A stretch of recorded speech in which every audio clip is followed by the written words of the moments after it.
He, on the other hand, couldn't find an English woman who wanted to live with him. I mean, they all fled because of his depressions and paranoia. And here is a woman, Meghan, who was his safety net, and not living in the luxury she wanted and having to obey the royal commands. She stoked constantly that he should feel aggrieved and should feel unhappy.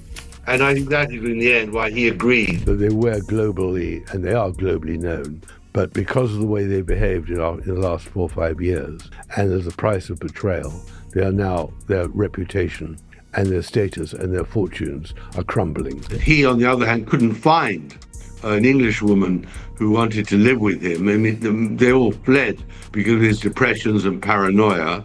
And here is a woman, Meghan, who was his safety net and provided what he thought would be the mollycoddling and the love and security he was desperately looking for. What if Meghan Markle and Harry's fairy tale wedding was never just a love story, but the glittering front door to something far bigger, far colder, and far more calculated than the public was ever meant to notice? That is the explosive question now circling the royal world. Because according to Tom Bower, the wedding that millions watched with tears in their eyes may have been hiding a completely different story beneath the flowers, the cameras, the smiles, and the palace approved perfection. And the most shocking part is not just what he claims happened after the wedding. It is what he suggests was already happening before Meghan Markle ever reached that aisle. Well, I think the Meghan Markle I know is on the good side, intelligent, resourceful, definitely resilient under fire, but on the other hand, intensely selfish, only self-opinionated, unable to see anything other than through her own lens.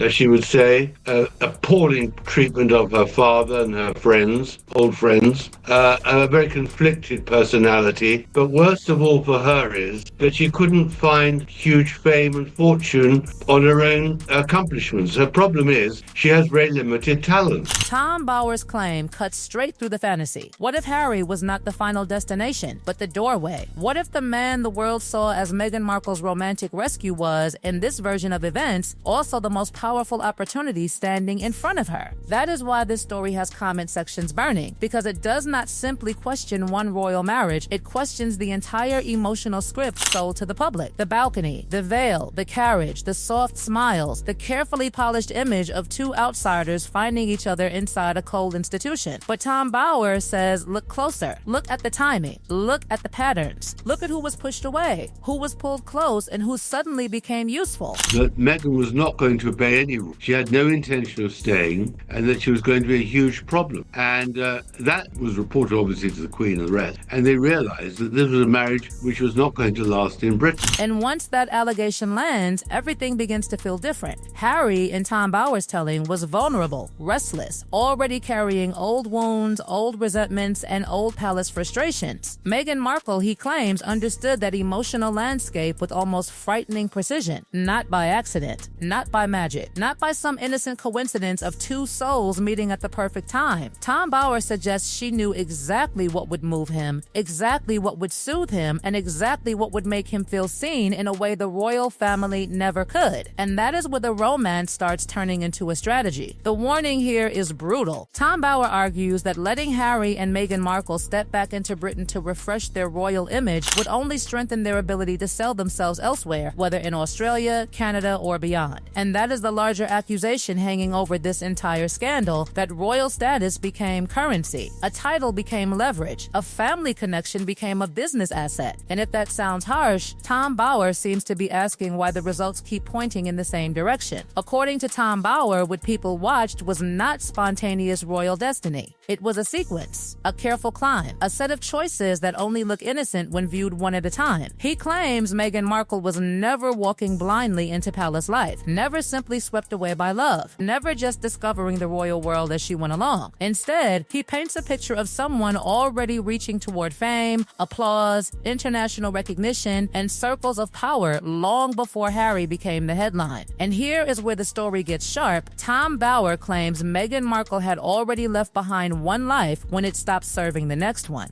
Her marriage to Trevor Engelson had collapsed. Her relationship with her own father had become complicated. Then Harry appeared, and suddenly the path forward looked impossibly bright. Tom Bauer says the difference between Harry and Meghan Markle was ambition. Harry already had the money, the fame, the applause, the royal status. Meghan Markle, he argues, was still looking for the global stage. And when those two needs collided, it created something powerful but also dangerous. Because if Harry needed emotional validation and Meghan Markle needed elevation, then the relationship becomes less like a fairy tale and more like a transaction wrapped in affection. And that is the uncomfortable question Tom Bauer keeps pushing into the room. Was this love? Or was it timing so perfect it almost looked planned? He goes even further, claiming Meghan Markle researched Harry before their first date. Africa, animals, philanthropy, the exact emotional buttons that would make him feel understood. Harry reportedly believed she was the one almost immediately, and Tom Bauer suggests that was not just chemistry. It was performance. It was presentation. It was knowing what to say, when to touch, how to listen, and how to become the woman Harry already wanted to find. And then came the friends.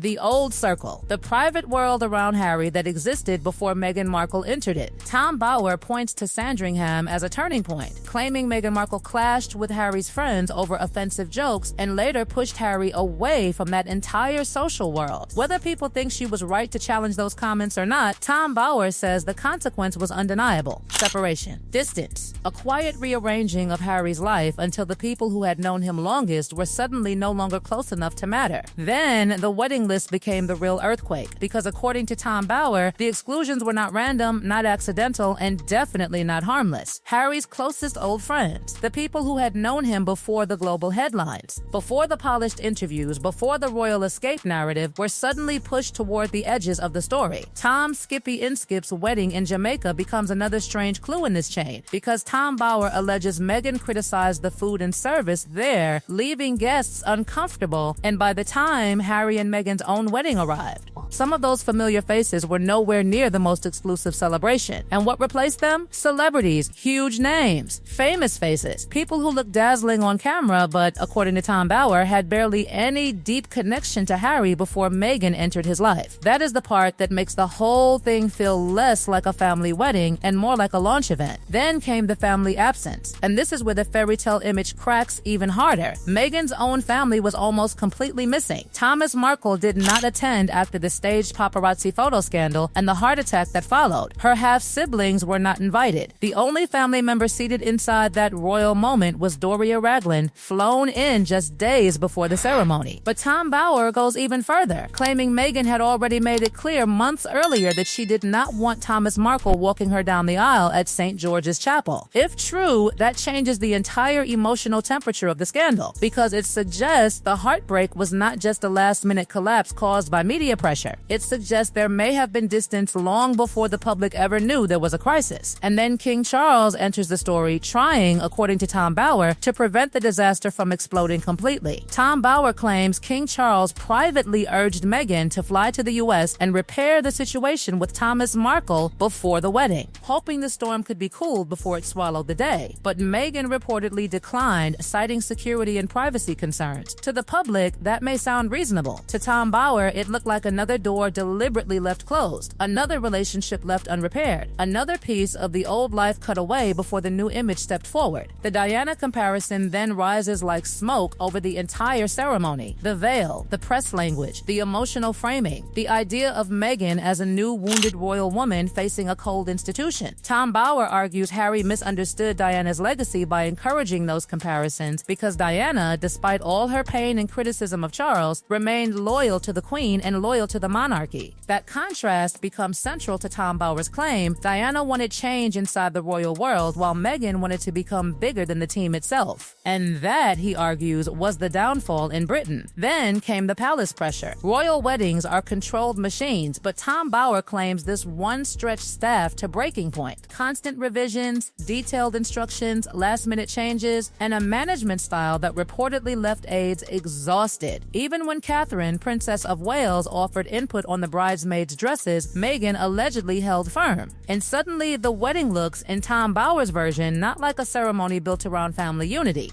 but like a carefully staged global debut where every visual detail mattered because the audience was not just Britain. The audience was the world. Tom Bower points back to the Vanity Fair cover story, She's Just Wild About Harry, claiming Meghan was not angry because the story was false, but because it centered her relationship instead of her personal identity. That detail matters because it reveals the deeper fight over image, not just being Harry's bride, not just joining the royal family, but controlling the narrative from the beginning. And later, when the streaming deals, interviews, publishing headlines, and Hollywood circles followed, Tom Bower argues the wedding began to look like the first chapter of a much bigger plan. Whatever anyone believes, the result is undeniable. Harry walked away from royal duties, military titles, old friendships, Britain, and the only public role he had ever known. Meghan became a global figure with a royal title and a platform no ordinary actress could have accessed overnight. Tom Bower's claims remain controversial, disputed, and explosive,